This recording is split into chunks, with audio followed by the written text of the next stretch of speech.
নমস্কাৰ মৰমৰ ছাত্ৰ ছাত্ৰীসকল, তোমালোক সকলোকে আমাৰ YouTube channel JI mind of এডুকেশ্যনলৈ স্বাগতম জনাইছোঁ। আজিৰ এই ভিডিঅ'টিৰ জৰিয়তে অহা 12/3/2026 তাৰিখত হ'ব লগা ক্লাছ 9ৰ এনুৱেল এক্সামিনেশ্যনৰ অসমীয়া বিষয়ৰ বাবে অতি প্ৰয়োজনীয় 5টা প্ৰশ্ন আজি তোমালোকৰ লগত আলোচনা কৰিম। আৰু এই 5টা প্ৰশ্নৰ পৰা নিশ্চিতভাৱে মই ভাবোঁ 2 মাৰ্কছ কমন থাকিব। আৰু এই চেনেলটোত নিয়মিতভাৱে তোমালোকৰ প্ৰয়োজনীয় ভিডিঅ'সমূহ পাবলৈ চেনেলটো ছাবস্ক্ৰাইব কৰিবা, লাইক কৰিবা আৰু শ্বেয়াৰ এটা কৰিবা।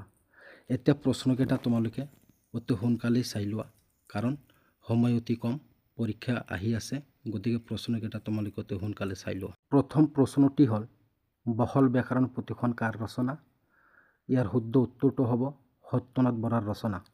আমি জানো বহল ব্যাকৰণ নামৰ পুথিখন সত্যনাথ বৰাই ৰচনা কৰিছিল। আজিৰ দ্বিতীয়টি প্ৰশ্ন হ'ল সময়ৰ ডাঙৰ বাঘবোৰ কি কি? ইয়াৰ শুদ্ধ উত্তৰ হ'ব যুগ, কল্প আৰু শতাব্দী। আজিৰ তৃতীয়টি প্ৰশ্ন হ'ল কুষাণ বংশৰ শ্ৰেষ্ঠ ৰজাজনৰ নাম কি? ইয়াৰ শুদ্ধ উত্তৰটো হ'ব কনিষ্ক। আমি জানো যে কুষাণ বংশৰ শ্ৰেষ্ঠ ৰজাজনৰ নাম হ'ল কনিষ্ক। চতুৰ্থ প্ৰশ্নটি হ'ল কিৰণ কোন আছিল?